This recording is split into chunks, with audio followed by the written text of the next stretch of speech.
C'est tout pour les titres, le détail dans un instant. Mesdames et messieurs, bonsoir, bienvenue dans cette édition d'information. Le président de la République poursuit son séjour de travail aux États-Unis.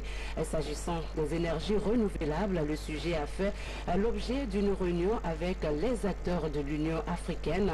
Au cours de cette rencontre, le président guinéen, professeur Alpha Condé, coordinateur en charge des énergies renouvelables en Afrique, charme l'attention des partenaires en vue de l'exécution rapide du projet initié par l'Union africaine. Sanassi Keita nous fait le point.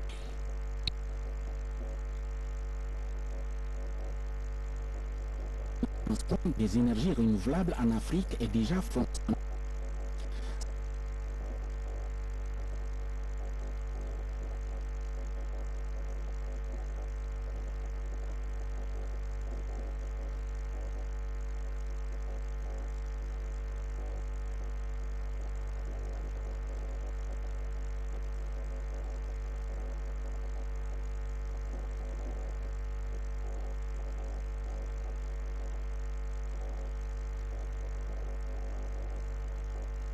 Coordinateur de l'Union africaine pour les énergies renouvelables.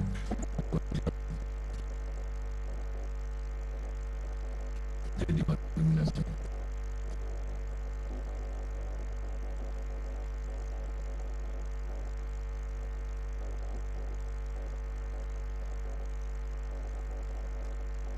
Il distingue de nombreux efforts lancés sur le plan.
Nous sélectionnons au cadre de sélectionnons les projets et le delivery unity qui est installé à la BAD.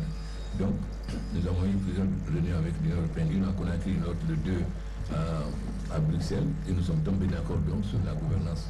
Ce qui fait qu'aujourd'hui, avec nos amis de l'Union européenne, nous sommes arrivés au point où il faut passer maintenant à l'exécution concrète. Nous savons ce qu'on nous a promis à Paris. Madame Ségolène se rappelle qu'on nous a promis du nouveau directeur européen 3 milliards de dollars par an pendant 5 ans. Et j'espère qu'aujourd'hui nous avons rempli toutes les conditions pour que ce financement de l'Union européenne puisse commencer.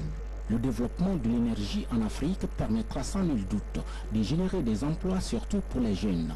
Martèle enfin le coordinateur en charge des énergies renouvelables en Afrique. C'est très important l'engagement de l'Union européenne parce que très souvent, on nous fait des promesses, mais très souvent, les promesses ne sont pas suivies de réalisation. Et nous sommes très heureux de constater que cette fois, l'engagement de l'Union européenne est total. Et nous sommes convaincus qu'une fois que nous sommes tombés d'accord sur la gouvernance, les choses vont aller très vite. C'est vrai que nous sommes très heureux que nos amis nous accompagnent pour les énergies renouvelables. Mais comme a dit Mme Zouma et le président de la BAD, si nous voulons attendre seulement des énergies renouvelables, nous n'allons pas avoir d'énergie rapidement. C'est pourquoi, si nos amis financent les énergies renouvelables, nous allons continuer à financer les énergies fossiles. Et au fur et à mesure, ces énergies seront remplacées par les énergies renouvelables. Parce que personne n'ignore que sur 1 milliard d'Africains, nous le répétons tout le temps, 700 millions n'ont pas accès à l'électricité. Et si nos amis européens veulent que nos enfants cessent de mourir dans les eaux de la Méditerranée, il est extrêmement important que l'Afrique ait l'énergie, parce qu'elle vient de vous démontrer ce que l'énergie peut nous permettre pour transformer l'Afrique et donner du travail à nos jeunes. Donc je m'arrête là parce que l'essentiel a été dit. C'est seulement vous dire qu'aujourd'hui nous sommes prêts à agir avec nos amis européens. Tout ce qu'ils nous ont demandé a été fait. Nous attendons maintenant que ceux-ci passent à l'action concrète. Et je sais qu'avec votre dynamisme que bousculer l'Union européenne et le commissaire pour que ce fonds arrive rapidement pour rassurer ma sœur. Merci.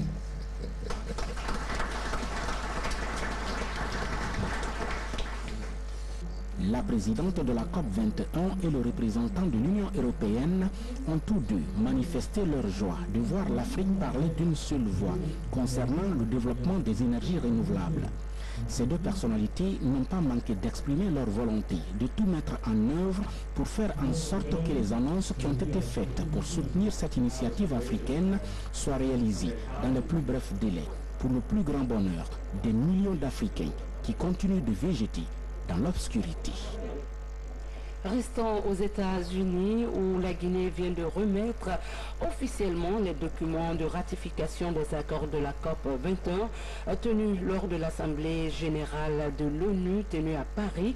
L'on se souvient que tous les États du monde se sont engagés à réduire le réchauffement climatique à 2 degrés, un objectif ambitieux que la Guinée compte relever avec l'ensemble de la planète. En marge de ce séjour de travail, le président de la République a animé à New York un point de presse. Professeur Alpha Condé était accompagné par le vice-premier ministre belge. À l'ordre du jour, le programme Post-Ebola, objectif soutenir la Guinée dans sa démarche vers le développement socio-économique. Sanassi Keita. La relance économique post-Ebola. C'est le principal sujet de ce point de presse animé par le président de la République, le directeur régional Afrique du PNUD et le vice-premier ministre du Royaume de Belgique. L'objectif étant surtout de soutenir l'économie guinéenne fragilisée par la maladie à virus Ebola, en vue de réaliser plusieurs projets de développement socio-économique. Permettez-moi, au nom du système des Nations Unies et de l'administrateur du PNUD en particulier, de saluer, Monsieur le Président, votre leadership et votre engagement personnel dans la lutte contre le virus Ebola, une lutte qui a culminé le 1er juin 2016 à la déclaration de la fin de l'épidémie et le 31 août 2016 à la fin de la surveillance. La Guinée se redresse progressivement d'une situation de choc traumatisant imprimée par l'épidémie à virus Ebola. Aujourd'hui, le pays renoue avec la croissance économique avec un taux projeté par le FMI de 5,2%. Lors de la conférence des donateurs organisée par le secrétaire général des Nations Unies en juillet 2015 à New York, la Guinée avait présenté un programme de redressement post-Ebola de l'ordre de 2 milliards 280 millions. À la date d'aujourd'hui, près de 60% de ces financements est acquis. Il nous reste donc un gap de 40% à couvrir. Je voudrais, encore une fois, saluer l'élan de solidarité de la communauté internationale pour venir à bout de cette pandémie qui a injustement agressé notre âme collective. Et la Belgique a été aux avant-postes dans cette lutte. Mesdames et messieurs, Ebola nous a rappelé tristement mais opportunément un axiome clé en matière de développement, à savoir croissance sans résilience n'est que ruine de l'économie. Presque paraphrasant François Rabelais. Je voudrais, dans cette perspective, me féliciter du projet de mise en place par le gouvernement d'un fonds d'affectation spéciale ou Trust Fund pour le redressement post-Ebola avec précisément une forte tonalité sur le thème de la résilience. Le fonds ciblera principalement, comme l'a vu ce matin et tout à l'heure, comme l'a rappelé le président, des programmes relatifs à l'emploi des jeunes, l'entrepreneuriat féminin, la protection sociale, l'eau, l'hygiène et l'assainissement, la santé, la prévention des crises, la gouvernance et la cohésion sociale. Ces priorités sont au demeurant en parfaite congruence avec les recommandations programmatiques de la mission du conseil d'administration du PNUD, du NFPA et du NOPS, qui a récemment séjourné en Guinée. Et ces priorités viennent en appui à l'ambition toujours intacte et réaffirmée du pays de renouer avec sa trajectoire d'émergence. Nous tenons à féliciter le gouvernement pour avoir mené à bien un intense travail de préparation qui leur permet aujourd'hui devant nous de présenter un cadre programmatique convaincant et un outil de mise en œuvre adapté au contexte local. Ce fonds, qui permettra de réduire, voire de combler le gap de financement du programme de redressement post-Ebola, s'exécutera, comme nous l'a dit tout à l'heure le président, dans le cadre des principes du New Deal, de la déclaration de Paris sur l'efficacité de l'aide et du programme d'action d'Accra. Il apportera une plus-value certaine en termes de cohérence et de coordination. Il assurera une transparence accrue et une forte capacité d'absorption des fonds mobilisés au titre de la solidarité internationale par une adhésion complète aux standards internationaux en matière de gestion financière et de gouvernance. Je voudrais conclure en invitant les partenaires au développement à contribuer au financement du fonds et je réitère l'engagement total du système des Nations Unies et plus singulièrement du Bureau de gestion des fonds fiduciaires du PNUD à accompagner la Guinée dans la mise en œuvre de ce programme. Les ambitions du président de la République sont nombreuses après cette maladie à virus Ebola pour davantage mettre la Guinée sur le chemin du développement tant souhaité par l'ensemble de la population. Ce matin, les ministres avaient déjà fait la présentation des différents types et mécanismes qui ont été retenus pour opérationnaliser le fonds de relance post-Ebola, ainsi que les grandes lignes d'un programme phare que nous mettons en œuvre dans le cadre du fonds de relance. Il s'agit du programme de création d'emplois et de réinsertion socio-professionnelle des jeunes. Ça, c'est le premier programme. Un autre programme phare pour la relance économique concerne le programme national d'entrepreneuriat féminin. Au total, le fonds de relance couvre 5 piliers prioritaires de la politique de développement de la Guinée. En plus de la relance économique, de l'entrepreneuriat féminin et de l'emploi des jeunes, qui ensemble constituent le premier pilier. Ces piliers couvrent aussi la santé, la réduction des risques et des contingences, la protection sociale et le soutien aux groupes vulnérables, l'eau, l'hygiène et l'assainissement, ainsi que la gouvernance et la cohésion sociale. Le fonds de relance a été un mécanisme spécifique de mobilisation des financements et d'exécution des projets que la Guinée met en place avec l'appui du PNUD, notamment son bureau de gestion des fonds fiduciaires à partenaires multiples. À la suite des conférences de Bruxelles, Washington et New York, qui ont été organisées respectivement en mars, avril et juillet 2015, sur le financement des plans de relance et de résilience post-Ebola dans les 3 pays les plus touchés par le cancer, à savoir la Guinée, le Libéria et la Sierra Leone, nous souhaitons mobiliser 500 millions de dollars de financement supplémentaire pour la Guinée auprès de nos partenaires de développement dans le cadre de ce mécanisme qu'est le fonds de relance. Pour la gestion du fonds de relance post-Ebola, le président de la République rassure.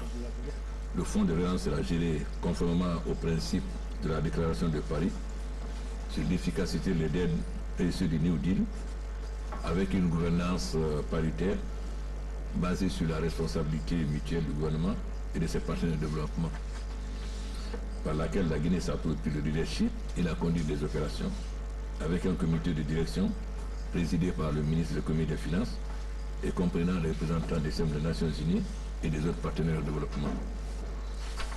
Donc voilà en gros ce qui constitue. Et le ministre des Finances signera au nom de la Guinée un accord avec le PNUD sur la mise en œuvre du mécanisme de fonctionnement du fonds entre le 4 et le 6 octobre en marge des assemblées générales du fonds et de la banque. Au cours de cette cérémonie, la Guinée annoncera la contribution du budget de l'État au financement des opérations du fonds de relance. Enfin, nous allons donc nous activer pour la recherche des financements. Nous avons demandé au Premier ministre belge hier de nous accompagner pour la réunion des bailleurs de fonds. Et nous sommes très reconnaissants à la Belgique qui nous a mis parmi les 14 pays prioritaires et qui nous a déjà accordé une assistance de 15 millions de dollars. Et nous comptons aussi sur l'appui du PNUD qui a déjà beaucoup soutenu les efforts de la Guinée, y compris la préparation du programme national de développement économique. Donc, j'ai le plaisir d'être accompagné par le vice-premier ministre et par les responsables du PNUD. Et je pense qu'ensemble, nous allons travailler pour rendre ce programme effectif et surtout avec nos amis belges, puisque la Belgique a accepté d'être parent pour préparer la réunion plus tard des financements des bailleurs de fonds. Je vous remercie. Le vice-premier ministre du Royaume de Belgique a à son tour rassuré au professeur Alpha Condé de la volonté du gouvernement belge à appuyer la Guinée dans la réalisation de ses nombreux projets de développement. Alexander De Croo a profité de cette opportunité pour largement parler du renforcement des relations d'amitié et de coopération mutuelle entre la Guinée et la Belgique. De New York, revenons à Conakry vers la mise en œuvre de l'accord du 20 août sur le dialogue interguinéen. Les protagonistes sont en concertation suivant le vœu du président de la République. Il s'agit de discuter de long en large des questions d'ordre politique pour niveler les divergences afin d'en cueillir les fruits escomptés. Mohamed Lamine Camara, reportage. Le dialogue politique inclusif étant un processus obligé, les acteurs politiques décident à nouveau de se retrouver ici au Palais du Peuple. Autour de cette table de négociation, les partis politiques signataires de l'accord du 20 août 2015, les représentants des institutions internationales et les membres du gouvernement débattent de toutes les questions visant à aplanir les divergences politiques pour aboutir à des résultats consensuels. Le cadre de dialogue inclusif demeure l'espace approprié pour débattre de toutes les questions, y compris celles considérées préjudicielles, afin de nous permettre de formuler des approches ou stratégies et des réponses consensuelles devant mener à l'adhésion et à la compréhension commune. Pour notre part, je puis vous rassurer de la disponibilité constante du gouvernement, notamment de mon département, à être à l'écoute positive de tous ceux qui œuvrent pour l'éclosion d'initiatives novatrices et mobilisatrices, aboutissant au triomphe de la démocratie apaisée et de l'état de droit. C'est en cela que je voudrais que chacun de nous se souvienne des actes et faits symboliques marquants que l'histoire retiendra dans la marche de notre pays vers l'exercice laborieux de la démocratie. Au cours de cette première journée du cadre du dialogue interguinéen, plusieurs sujets ont été discutés allant dans le sens du bon déroulement des séances de travail. Ces représentants des formations politiques s'engagent à bannir la haine dans le débat politique. Nous avons lors de cette première journée parlé de deux questions essentielles. Premièrement, le cadre de dialogue. Nous avons donc défini les partis politiques avec qualité à participer à ce dialogue et sous quelle obédience. Nous avons également parlé du présidium de ce cadre de dialogue parce que nous avons proposé que ce dialogue soit dirigé par une personnalité consensuelle, connue pour son impartialité et sa neutralité et dotée d'une solide expérience en matière de médiation. Et on sent qu'il y a aujourd'hui une vraie volonté d'apaisement de la part de tous les acteurs politiques. Je crois que c'est de bon augure. Ce n'était pas le cas lors des dialogues antérieurs. Et je crois que l'esprit de confrontation a cédé la place à l'esprit du débat, l'esprit de consensus. Nous avons établi un ordre du jour qui est autour de la révisitation pour l'essentiel de l'accord du 20 août, voir les points qui n'ont pas été appliqués. Et nous allons parler du cas des prisonniers arrêtés, jugés ou pas jugés, mais arrêtés lors des manifestations passées, des manifestations politiques. Et nous allons parler en quatrième position de l'organe qui doit suivre l'application de ce qui pourrait être les conclusions de cet accord. Ce cinquième dialogue politique inclusif suscite un espoir chez les Guinéens pourvu que les différents acteurs s'accordent sur l'intérêt supérieur de la nation. Ouvrons à présent le dossier du 28 septembre, à bientôt 7 ans, et ce massacre reste encore non élucidé, mais l'espoir que justice soit rendue est permise, puisque sur le plateau de l'émission Guinée Actu, le ministre de la Justice réaffirme l'engagement du pays à tenir ce procès. De nouveaux éléments se seraient ajoutés au dossier et une nouvelle date du procès est avancée. Suivez un extrait. Je m'étais fixé une barre avec le parquet général. On s'est dit, on va annoncer une bonne nouvelle aux Guinéens pour le 28 septembre et tout. Et là, ça ne sera pas possible, puisqu'on a découvert des victimes à Dakar. notamment 2 dames ou 3 dames qu'on a découvert à Dakar. J'ai demandé, il faut absolument, notamment il y a une qui connaît un certain nombre d'acteurs qui ne sont pas encore attraits dans la procédure. Hein? Donc un des 3 juges ira les interroger, etc. Et il y a ça. Et puis on espère que dans les 2 mois à venir, on pourra interroger les dernières personnes qui restent et tout. Auquel cas, d'ici la fin d'année, on pourra boucler ce dossier. Et vous savez, j'ai dit que puisque certains dans ce pays sûrement n'ont pas intérêt que ce procès ait lieu pour des raisons XY, ça les appartient, ça c'est leur problème et tout.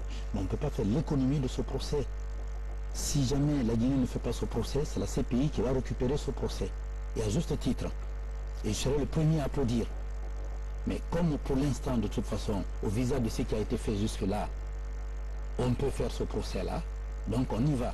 Alors après, il reste des problèmes de moyens. C'est pourquoi, entre autres, pas uniquement pour ça, j'ai été aux États-Unis, c'est là où j'ai eu effectivement, pas des promesses, des engagements fermes et tout, puisque ça va être un procès spécial, un procès international, comme ce qui s'est passé pour Hissène Habré à Dakar, hein, et qui va durer quand même plusieurs mois. Un procès qui va durer en gros entre 4 et 6 mois. Voilà, l'intégralité de cette émission sera diffusée ce soir à partir de 21h30 sur nos antennes. Bien d'autres questions liées au fonctionnement de la justice en Guinée sont abordées. Et puis, le management de l'entreprise couvre plusieurs aspects. Pour cela, l'Office national de formation et de perfectionnement professionnel accroît les initiatives en vue de donner aux entreprises de meilleurs espoirs. Ils sont 2 consultants recrutés à cet effet pour renforcer les capacités managériales des cadres de quelques entreprises de la place. Le point avec Moussa Komara. Ils sont une vingtaine de cadres venus de l'Office national de formation et du perfectionnement professionnel et de l'UMS pour se doter de nouvelles compétences en management orientées vers le résultat. L'Institut de conseil de formation et de recherche en management assure la formation. Un responsable de ces départements, par exemple, de ces domaines, avant d'exercer ses fonctions de management, il doit connaître 4 fonctions de management, à savoir la fonction de planification, la fonction d'organisation, la fonction de direction et la fonction de contrôle. Et tout cela va se faire dans le cadre de la gestion axée sur les résultats. Durant 10 jours, ces participants vont apprendre toutes les notions liées aux activités de management pour booster les performances de leur entreprise. Ces cadres apprennent également ici le visa pour le management.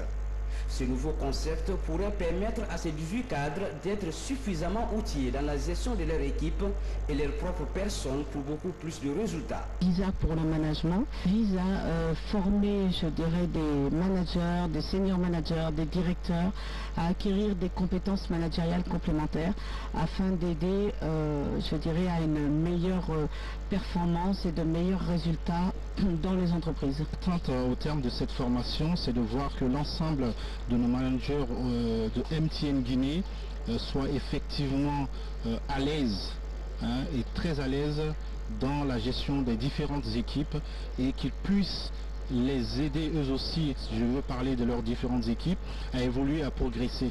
Ces différentes formations sont financées par l'Office national de formation et du perfectionnement professionnel à la demande de ces entreprises partenaires. Pour nous, c'est déjà une fierté d'avoir une grande entreprise qui a confiance en nous, avec laquelle nous pouvons partir. C'est un signal que nous lançons et un appel aussi que nous lançons aux autres entreprises de la place pour leur dire que avec l'ONFPP, il y a moyen de baisser de façon drastique les budgets de formation avec la même efficacité, avec l'atteinte des mêmes objectifs. Ça ne change pas, c'est seulement le coût qui baisse.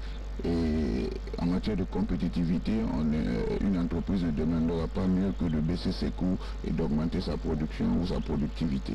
Plus que résolu à accompagner les entreprises guinéennes dans leur plan de formation, le NFPP annonce d'autres volets pour permettre à ces entreprises d'être plus performantes pour une véritable compétitivité. Et puis, cette brève, le bureau exécutif de l'association des fondateurs d'écoles privées de Guinée projette une rencontre de concertation avec ses membres le samedi 24 septembre prochain. La rencontre aura lieu à l'hôtel Miel situé au quartier minière sur la Corniche. L'objectif de la rencontre est d'échanger autour des dispositions relatives à la rentrée des classes.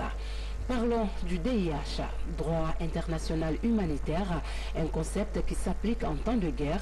La Croix-Rouge internationale dispense des règles aux enseignants en droit dans les établissements universitaires, ceci pour les aider à mieux cerner la responsabilité qui incombe aux belligérants d'appliquer les principes de droit commun. Habib Djama nous signe ce reportage.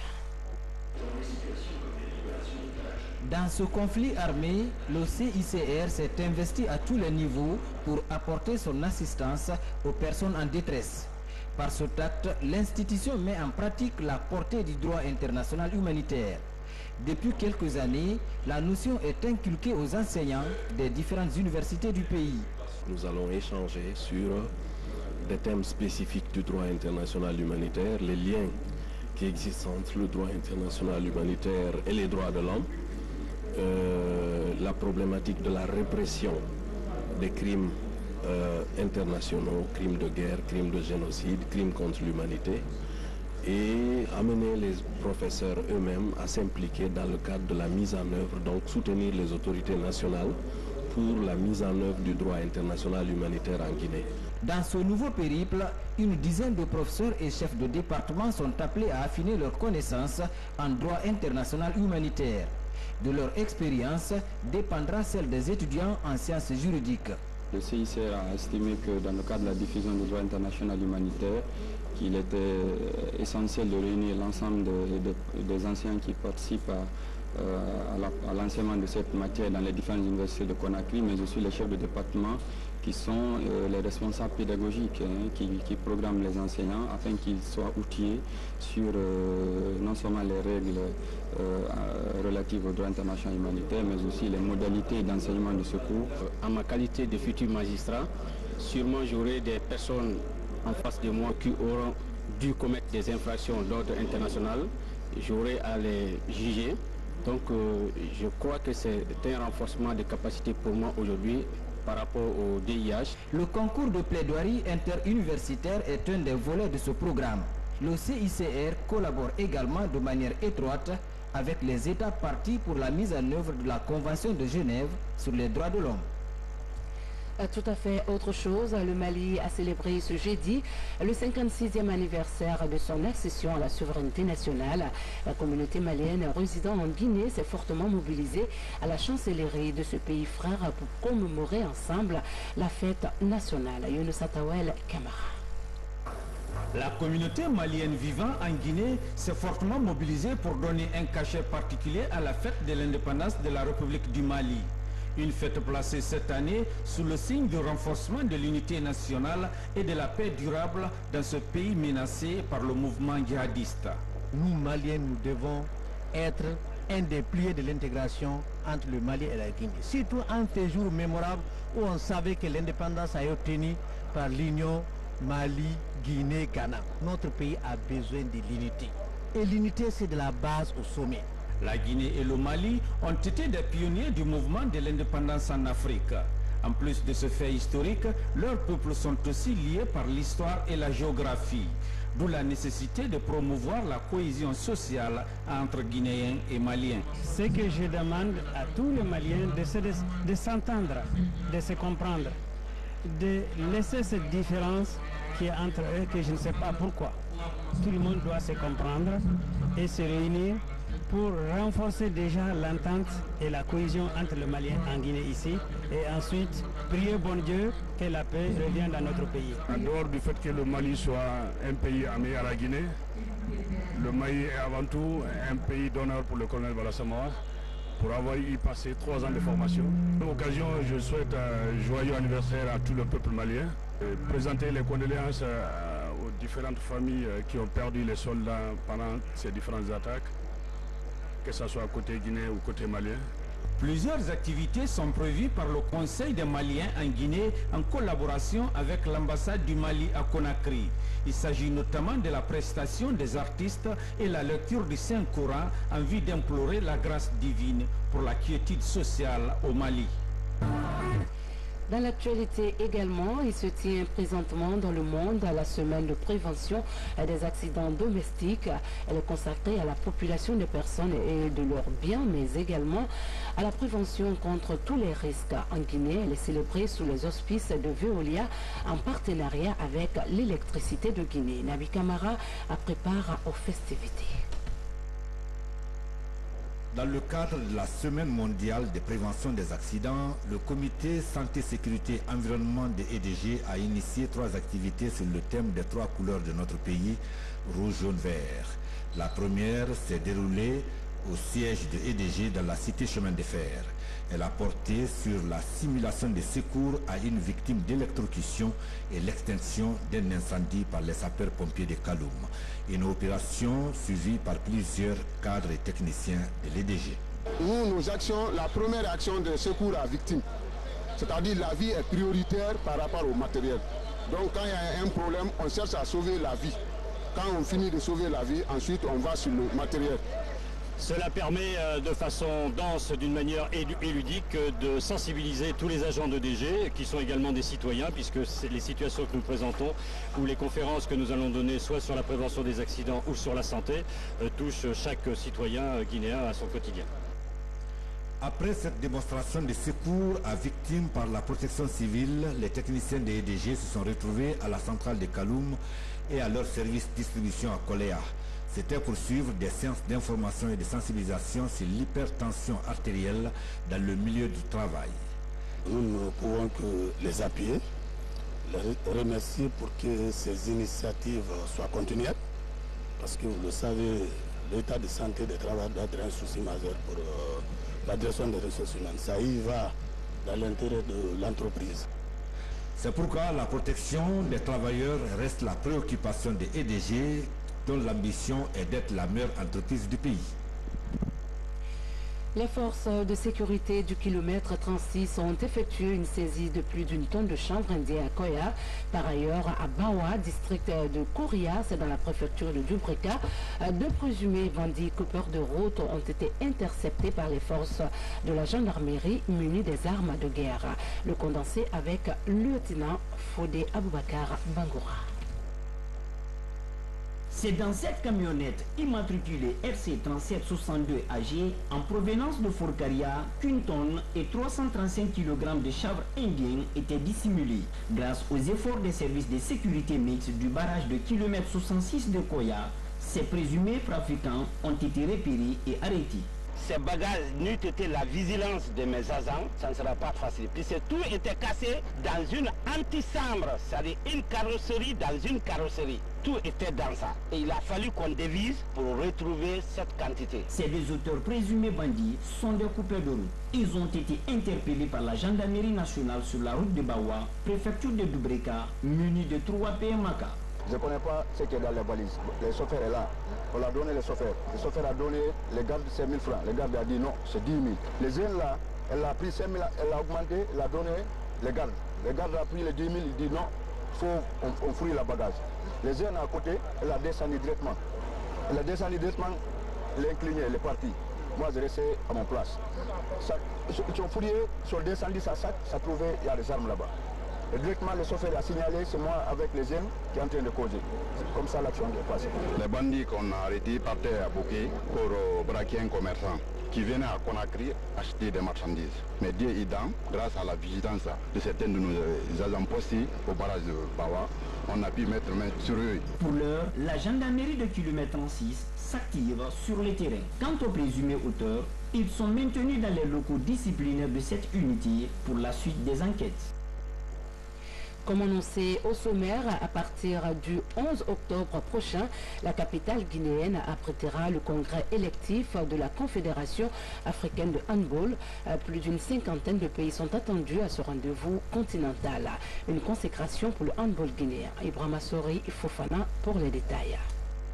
Le slogan Conakry, capitale du handball africain en 2016, telle est la volonté de la Fédération guinéenne de handball depuis quelques années. La construction du gymnase, l'organisation du Challenge Trophée et l'organisation du prochain congrès électif de la Confédération africaine de handball à partir du 11 octobre avec 54 pays sera le point d'orgue de tous les efforts. C'est le résultat d'un travail que l'équipe de la Fédération guinéenne de handball a eu à faire pendant les 6 années. Et si je prends quelques résultats, au niveau des filles, nous étions 41e en 2010. Au jour d'aujourd'hui, nous sommes 7e sur le plan continental.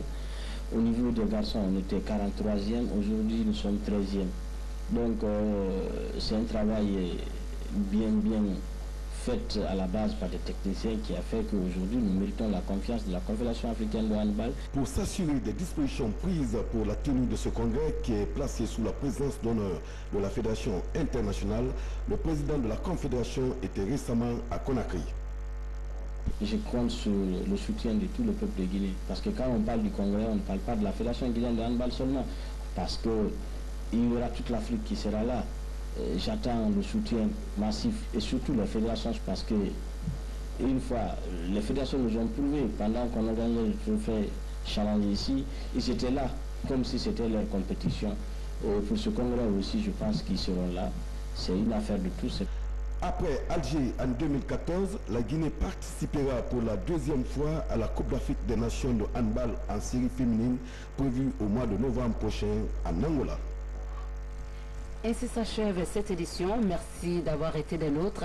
Excellent suite de programme en compagnie de programmes de la télévision nationale. Bonsoir à tous.